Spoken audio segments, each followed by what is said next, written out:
Hello everyone, welcome to my another blog. Title देख के आपको पता तो चल ही गया होगा कि ये ब्लॉग किस बारे में होने वाला है।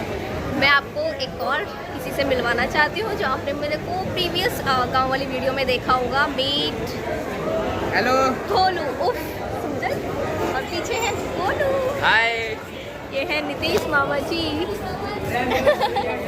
पीछे हमारी है टीम लोग, पीयूष मामा जी, पापा, मम्मी, मौसी। ये सामने कौन आ गया? और एक ये नीचे जिनकी लग रहा है हालत अभी से ख़राब हो चुकी है, अंचल मौसी।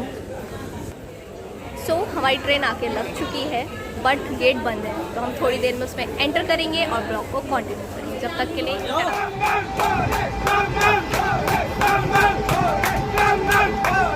जय बाबा बर्फानी, भूखे को अन्न, प्यासे को पानी। रात में हम बैठे ट्रेन और मॉर्निंग हम पहुंच गए जम्मू तावी। जम्मू तावी में ही आपको मिलता है RFI कार्ड, जो कि लेना बहुत ही ज़्यादा कंपलसरी होता है। ये आई कार्ड आप भागवती कैंप से भी ले सकते हैं, बट यहाँ पे भीड़ कम थी इसलिए हमने यहीं से लेना सोचा। साथ में आपको ये भी बता दूं कि यात्रा के लिए रजिस्ट्रेशन 2 महीने पहले होता है। रजिस्ट्रेशन से पहले हमें अपना चेकअप करवा के सर्टिफिकेट बनवाना होता है, जो कि अलॉटेड हॉस्पिटल्स में बनाए जाते हैं। रजिस्ट्रेशन के टाइम आपका दर्शन डेट भी अलॉट होता है। यात्रा के लिए सारी जानकारी श्राइन बोर्ड की वेबसाइट पे मिलती है कि यात्रा कब से शुरू होगी, रजिस्ट्रेशन, हॉस्पिटल कौन से अलॉटेड है, A to Z जानकारी। यात्रा को लेकर अगर कोई डाउट हो तो कमेंट कर दीजिएगा, मैं पूरी कोशिश करूंगी कि उसका रिप्लाई जल्दी से जल्दी करूं।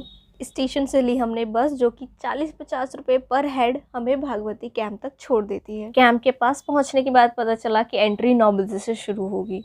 जब तक शिवरात्रि थी तो मम्मी फूल और पत्तों का इंतजाम करने लगी। चेकिंग के बाद हम अंदर एंटर किए। महिलाओं की लाइन थोड़ी छोटी थी और जो पुरुष हैं उनकी लाइन लंबी थी, इसलिए हम लोग बाकी लोगों का यहाँ पे इंतज़ार करने लगे। जैसे ही वो आए हम लोग अंदर की ओर बढ़े। हम सभी अंदर गए और हमने एक नॉर्मल बस की टिकट ली, क्योंकि जो कंफर्टेबल बस है वो सारी फुल हो चुकी थी और हमारे पास यही ऑप्शन बचा था। और ये जो लाइन है ये है रूम की। आपको नॉर्मल रूम चाहिए या फिर AC रूम चाहिए, वो आप यहाँ से ले सकते हैं। फाइनली हमें AC रूम मिल गया है और मैंने यहाँ पे चार्जिंग पॉइंट भी ढूंढ लिया है, तो हम यहाँ अपना एक गद्दा लगा के बैठ गए हैं। AC रूम 50 रुपये पर हेड होता है, गद्दा 20 रुपये पर हेड होता है, और वो सिक्योरिटी चार्ज ज़्यादा लेते हैं गद्दे का, ताकि आप लौटाने जाओ वो आपको वापस कर देते हैं। सबसे इम्पोर्टेंट बात कि हम चढ़ाई पहलगाम से करने वाले हैं, इसलिए हमारे बस का जो किराया है वो 404 रुपये लगा है। ये है क्लॉक रूम, जहाँ 50 रुपये पर बैग हम अपना सामान रखवा सकते हैं। भागवती कैंप से लंगर की शुरुआत हो जाती है, जहाँ से आपको खाने के लिए 1 रुपये देने की ज़रूरत नहीं है। क्या शाम होते ही आपको चाय या कॉफ़ी चाहिए होता है? चिंता मत कीजिए, वहाँ उसका भी लंगर लगता है। जैसा कि आप देख सकते हैं चाय के साथ यहाँ पे बन भी मिल रहा है। साथ में आपको ये बता दूँ, यहाँ पे नहाने धोने का बहुत अच्छा बंदोबस्त किया हुआ है। जो बाथरूम होते हैं वो बहुत ही ज़्यादा साफ़ सुथरे थे। यहाँ जिस तरीके से कपड़े डले हुए हैं उससे तो आपको पता लग ही रहा होगा कि यहाँ पे आप आराम से थोड़े बहुत कपड़े भी धो सकते हैं।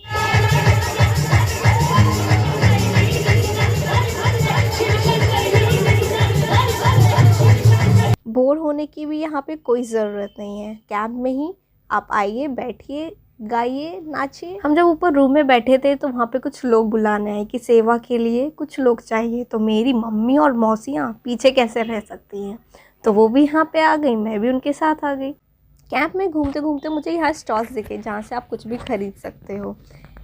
स्टॉल्स के बाद मुझे आगे दिखी खाने पीने की चीज़ें, मतलब जहाँ टिक्की मिल रही थी।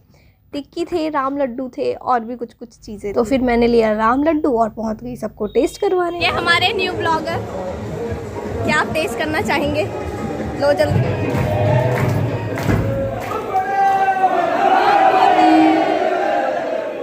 शंकर भगवान की बम बम भोले, बम बम भोले।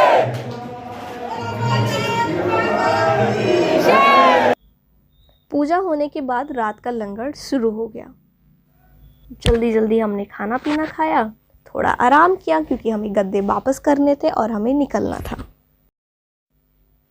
टिकट काउंटर पे हमें बताया था कि बस के लिए आप 1-1:30 बजे आ जाना, लेकिन जब हम नीचे उतरे तो हमें पता गेट ही नहीं खुला, तो हम बस पे जाके कैसे बैठेंगे। फिर जब 1-1:30 घंटे बाद गेट खुला तब हमने जाके अपनी बस ढूंढी, एकदम लास्ट में जाकर के खड़ी थी बड़े, और फिर 3:30-4 बजे के करीब बस खुली। 9:45 बजे के करीब फिर बस रुकी जहां हम खा पी सकें। भंडारे में जाके ब्रेकफास्ट करें, फ्रेश हो, नाश्ता करें।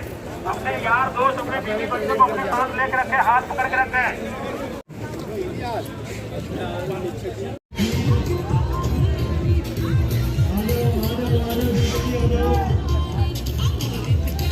इतने बड़े बड़े लंगर लगे हुए थे, सब खा पी के हम वापस अपने बस में आकर के बैठ गए। अब आप मेरी मम्मी से प्राइस सुनिए।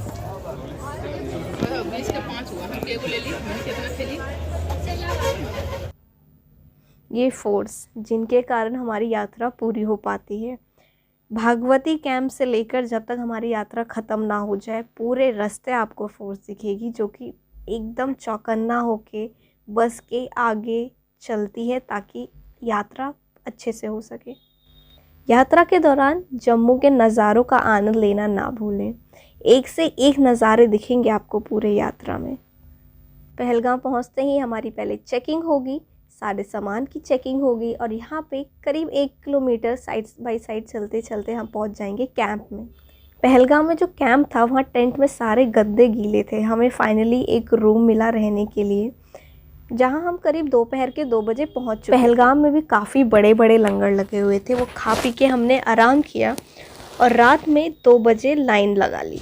मौसम ख़राब होने के कारण डाउट भी था कि यात्रा शुरू होगी या नहीं, बट फाइनली पता चला कि यात्रा होगी। तो मॉर्निंग में ही हम लोगों ने लाइन लगा ली। करीब 5 बजे के करीब ये लाइन चलनी शुरू हुई।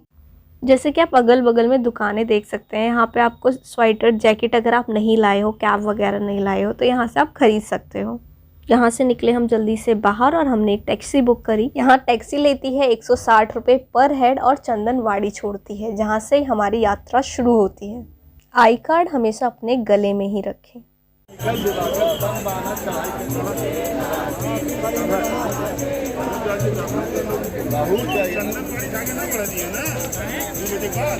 महिलाओं की लाइन छोटी थी, इसलिए हम लोग 2 घंटे पहले आ गए। 2 घंटे इंतज़ार करने के बाद सब लोग आए और यहाँ पे सबसे पहले आपको मिलता है लंगर। लंगर खा के और आप आराम से यात्रा की शुरुआत कर सकते हैं। इतना सुंदर रोड देख के तो दिल एकदम खुश हो गया था कि रास्ता इतना अच्छा होने वाला है। जो मेरे पास सिम था पोस्टपेड और प्रीपेड तो बिल्कुल काम नहीं कर रहा था। पोस्टपेड थोड़ा बहुत इंटरनेट उससे चल जा रहा था, इसलिए यहाँ से सिम ज़रूर ले लें अगर आपको अपने घर से कम्युनिकेशन करना है तो। और चंदनवाड़ी के टाइम, जब एंट्री के टाइम, तो वो भी काम नहीं कर रहा था। पहलगाम साइड तो आपको पूरे रास्ते लंगर मिलेगा, तो खाने पीने की तो कोई चिंता ही नहीं है। तेरे जाप के बिना चले ये सांस किस तरह। ये चढ़ाई जाके एकदम पीसू टॉप पे ख़त्म होती है। ये रास्ता ऊपर नीचे देखने में जितना सुंदर लग रहा था, चढ़ने में उतना ही कठिन था। हम लोग आराम से सांस ले लेके 2-2 सीढ़ी चढ़ करके आराम कर करके चढ़ रहे थे। तेरे नाम की जोत ने सारा हर लिया तमस मेरा। नमो नमो जी शंकरा, भोलेनाथ शंकरा, जय त्रिलोकनाथ शंभु हे शिवाय शंकरा। नमो नमो जी शंकरा, भोलेनाथ शंकरा, रुद्रदेव हे महेश्वरा। टॉप पे पहुंचते ही लंगर लगा हुआ था। हमने वहाँ खाना पीना खाया, फ्रेश हुए। शिवरात्रि को लेकर अलग से फल, मीठी चीज़ें भी थी। सृष्टि के जन्म से भी पहले तेरा वास था। ये जग रहे या ना रहे, रहेगी तेरी आस था।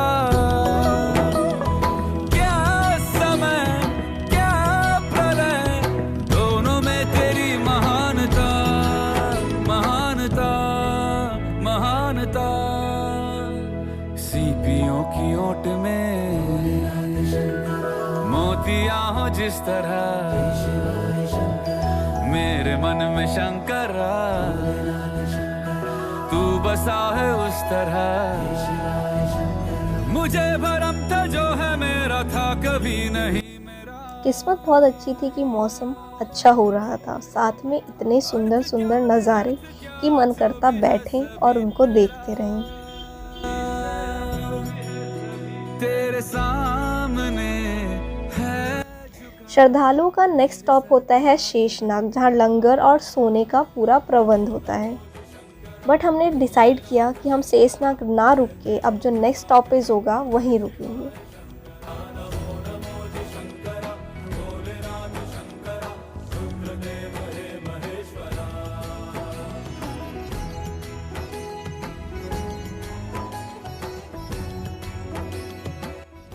अब यहाँ से कुछ कुछ रास्ता ऐसा होगा जहाँ आपको बर्फ़ के ऊपर चढ़ कर के जाना होगा, इसलिए जो जूते हैं वो बहुत अच्छे आपने, जो कि फिसले ना। हमारी हालत हो चुकी थी बुरी और बस अब हमें नेक्स्ट स्टॉपेज पे रुकना था। हम आराम से बैठ के पूरे रास्ते चल रहे थे ताकि बहुत ज़्यादा थकान ना हो, क्योंकि हमें नेक्स्ट डे भी चलना था। गणेश स्टॉप में कोई भी रुकने की व्यवस्था नहीं थी, इसलिए हमें पोसपत्री ही जाना था।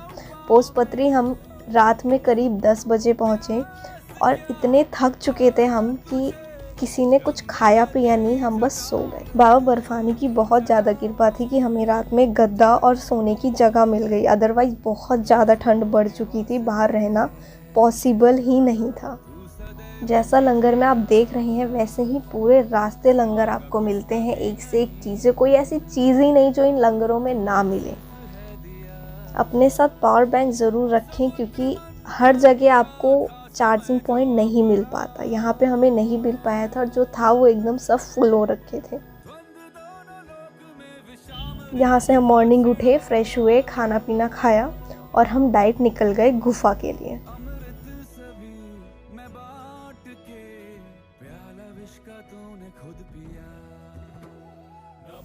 फाइनली पंचतरणी क्रॉस करते हुए हम नहा धो करके अपना सामान क्लॉक रूम में लॉकर में रखवा के गुफा के पास पहुंच गए और अब बारी है बाबा बर्फानी के दर्शन की।